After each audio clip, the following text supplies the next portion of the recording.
예, 왕따 논란을 겪은 스피드스케이팅 여자 팀 추월 대표팀. 결국 최하위로 대회를 마감했습니다.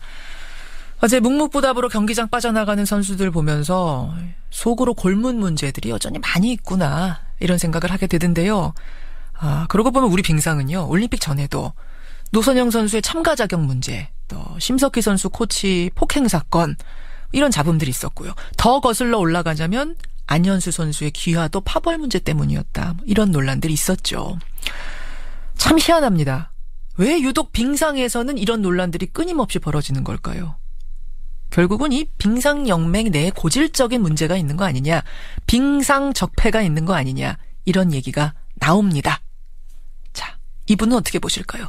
국회 교육문화체육관광위원회 소속입니다. 더불어민주당 안민석 의원 연결을 해보죠. 안 의원님 안녕하세요.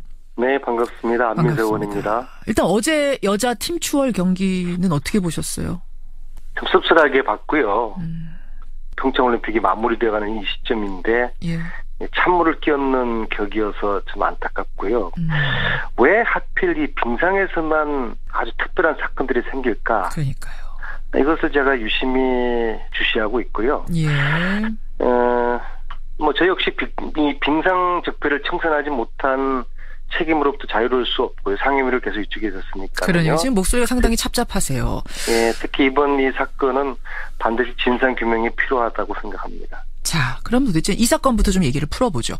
이게 뭐 어린 선수들 사이에서의 일회성 갈등, 단순한 해프닝일 수도 있습니다만 말씀하신 것처럼 워낙 빙상 쪽에서 시끄러운 잡음들이 그동안 많았었기 때문에 이번 건도 결국 그 안에 내재된 문제 때문 아니냐. 특히 지금 국민 여론은 뭐 청와대 청원에 지금 55만 명이 넘게 서명할 정도로 전명규 부회장으로 상징되는 빙상연맹 주류에 대한 비판이 우세합니다.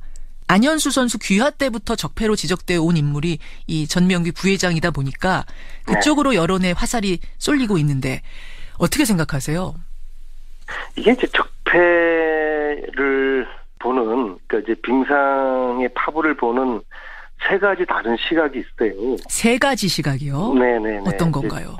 첫째는 지금 말씀하신 전명규 부회장을 적폐로 보는 시각이 있고요. 그러니까 이제 이 시각에는 한 체대 출신 위주의 독선적인 리더십을 운영하기 때문에 비한 체대 출신들이 많은 핍박과 피해를 받는다. 그래서 전명규를 적폐로 규정하는 그런 시각이 있고요. 이 시각이 사실은 이제 국민 여론의 주류를 이루는 시각이 그 시각이죠.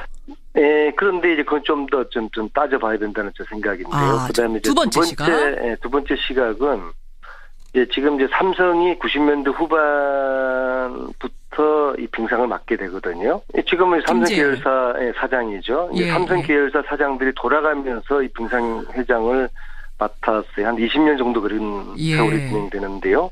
그 전에 이제 회장을 했던 분이 이제 장명희 회장이라는 분인데요. 그러니까 회장을 지금 삼성이 맡기 전에로 가면은 장명희 씨. 90년대 선수 출신이시잖아요, 이분은. 그렇죠. 이제 이북에서 내려오셔서 연세도 이제 80이 넘으셨고요. 이 장명희 전 회장을 적폐로 보는 시각이 있어요. 특히 이제 이분은 지금 이제 빙상과 관련된 그런 사업을 하니까 이권에 개입한다는 것으로 오해받을 수가 있죠. 그래서 이제 전명규로부터 소외된 사람들이 장명희 전 회장을 중심으로 뭉치는, 그래서 전명규 세력 대 장명희 세력, 그렇게 두 세력이 존재를 하는 거예요. 이른바 우리가 파벌하는 게 그러니까 한 체대 파벌, 이게 전명규 부회장 라인. 네네. 비한 체대가 장명희 전 회장 라인. 최고 위에 있는 것이죠. 그래서 이 첫 번째, 세 번째 시각은 각각을 적폐로 보는 시각이 있고요. 세 번째 시각은 양쪽 모두 적폐로 보는 시각인데요. 그래서 소위 장명희 전 회장을 구악으로 보고요. 전명규 부회장을 신악으로 보는 구악 대 신악의 이런 파벌 싸움으로 보는 시각이 있거든요. 그래서 이제 이걸 단순하게 일면만 봐서는 이게 잘 해석이 잘 안 돼요. 제가 볼 때 개인적으로 이게 잘못됐다고 그러면은 쪽 모두의 그 문제고 모두의 책임인 것이죠. 일방적으로 한쪽의 책임으로만 몰아가면은 좀 전체적으로 보기가 잘 어려울 것 같습니다. 그러면 그리고 이제 이번에도 만약에 이제 3명의 팀 선수들이 출전을 했는데 2명이 1명을 왕따시킨 거 아닙니까? 김보름, 박지우 선수가 노선영 선수를 왕따시켰다. 네네. 이거죠. 그렇게 이제 보이고 있는 국민들이 거죠. 거기에 대해서 분노하는 것이죠. 근데 그 둘과 1명이 양쪽에 관련된 그러한 선수들이라고 하면은 이건 사실 굉장히 심각하고 있을 수 없는 부끄러운 사건이죠. 이건 진상규명이 필요합니다. 진상규명이 필요하다. 그러니까 이번 사건에 대해서는 진상규명을 철저히 하되 지금까지의 판을 쭉 읽어보자면 전명규 부회장으로 상징되는 한 체대 라인, 장명희 전 회장으로 상징되는 B 한 체대 라인, 파벌이 분명히 존재했고 그 사이에 갈등이 있었던 것도 팩트고요. 그 사이에 있었던 여러 가지 일들의 본질은 그 두 파벌의 갈등과 싸움, 총만 안 들었지 뭐 전쟁과 같은 죽기 살기 그런 싸움이 진행돼 왔다고 저는 보고 있습니다. 총만 안 들었지 전쟁과 같은 상황이 진행돼 왔다. 왜냐 그들에게는 생존의 문제니까는요. 이것은 결국에는 핵심이 대학 입시하고 관련이 많이 되거든요. 그거 왜 그렇습니까? 학생 선수들의 목적은 1차적으로 대학을 가는 것이고요. 결국엔 이런 파벌 싸움은 대학의 입시 비리로 연결되는 경우가 많거든요. 그리고 그 입시 비리는 주로 이제 돈과 관련돼 있고요. 핵심은 결국에는 이제 돈으로 귀착될 수밖에 없는 것이죠. 그렇군요. 일각에서는 이런 얘기도 하더라고요. 전명규 부회장이 나오기 전에는 선수를 뽑는데 돈이 굉장히 주요했다. 근데 전명규 부회장이 나와서 오히려 성적 위주로 사람들을 선수를 찍어서 키우기 시작하면서 물론 성적 지상주의라는 또 다른 폐해를 낳긴 했지만 돈의 문화는 좀 사라졌다. 뭐 또 이런 얘기도 나오던데 이것도 가능성 있는 얘기입니까? 전명규 부회장의 이야기를 들어보면은 자기가 와서 내부를 보니까 빙상계가 너무 썩어 있다는 거예요. 이거를 이제 전명규 부회장이 바로 잡아 나가는 것을 삼성이 보고 저 정도면은 삼성이 신뢰할 만하겠구나 하면서 힘을 실어주는 이제 그런 계기가 이제 되는 거거든요. 그럼에도 불구하고 지나치게 한 체대 중심의 그런 사고와 그런 운영을 하다 보니까 소외된 사람들이 많고 이상하게도 전명규하고 같이 활동했던 지도자들이 대부분 등을 돌렸어요. 그리고 그 등 돌린 분들도 개인적으로 보면은 꽤 괜찮은 그런 지도자들인데 그러면은 어떤 전명규 부회장의 이런 리더십이 결국엔 독선적이라는 그런 평가도 전명규 부회장이 귀담아 들어야 될 문제죠. 그렇군요. 그러면 지금 이제 말씀을 쭉 듣다 보니까 결국 그래서 이제 신학이다, 구학이다 이런 얘기들이 나오고 있고 거기서도 소외된 사람들은 또 소리 소문도 없이 사라져간 선수들도 있다면 이렇게 얘기가 되는 건데 전명규 부회장이 지금 이 여론에 가장 집중 공격을 받는 이유는 뭐냐면 러시아로 귀화한 안현수 선수요.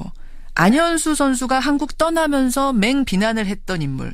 이제 안현수 선수의 정확히는 아버지죠. 아버지가 맹비난했던 인물이 전명규 부회장이었거든요. 그리고 그 일 때문에 전명규 부회장은 사실 부회장직 내려놨다가 작년 2월에 다시 복귀를 했거든요. 사람들이 이제 그때 기억이 워낙 강하기 때문에 전명규 부회장 적폐의 상징 이 사람이 문제구나. 그때부터 생각하기 시작한 건데 그때 그 상황은 어떻게 파악하고 계세요? 이것도 역시 좀 그 진실 규명이 필요하다고 보는데요. 과연 안현수가 전명규 부회장 때문에 귀화를 한 건가? 이에 대한 팩트 체크가 필요합니다. 아니 근데 그때 나오는 제가 안현수 아버님하고 인터뷰를 했었어요. 기억하기로는 안현수 부친의 이야기에 대한 어떤 신뢰성은 저는 좀 확인을 해볼 필요가 있다고 봅니다. 안현수와 전명규 부회장은 서로가 신뢰하는 그런 사제지간이고 지금도 관계가 좋아요. 최근에 안현수 선수가 한국에 와서 훈련을 했을 때 한체대 빙상장에서 했거든요. 한체대 빙상장에서 했다는 거는 전명규 감독 그 부회장의 허락이 있었다는 이야기거든요. 지금 안현수 선수와 전명규 부회장 사이가 좋다. 좋죠. 예, 그래서 이 문제는 안현수 선수가 직접 이야기를 해야 되는 겁니다. 실제로 본인이 왜 그 귀화를 하게 됐는지 전명규 때문인지 그를 안현수 본인이 해야 되는 것이고요. 알겠습니다. 그것도 진상규명이 그 일부터 해서 그 일을 포함해가지고 몇 가지 분명한 팩트 체크가 돼야 되는 것이고 그리고 그러한 일들이 과거 그 박근혜 그 대통령 시절에 일어났던 일이거든요. 예. 그렇죠. 그리고 전명규가 부회장을 사퇴하는 것도 그 14년 2월에 박근혜 대통령이 국무회의에서 이렇게 이야기를 합니다.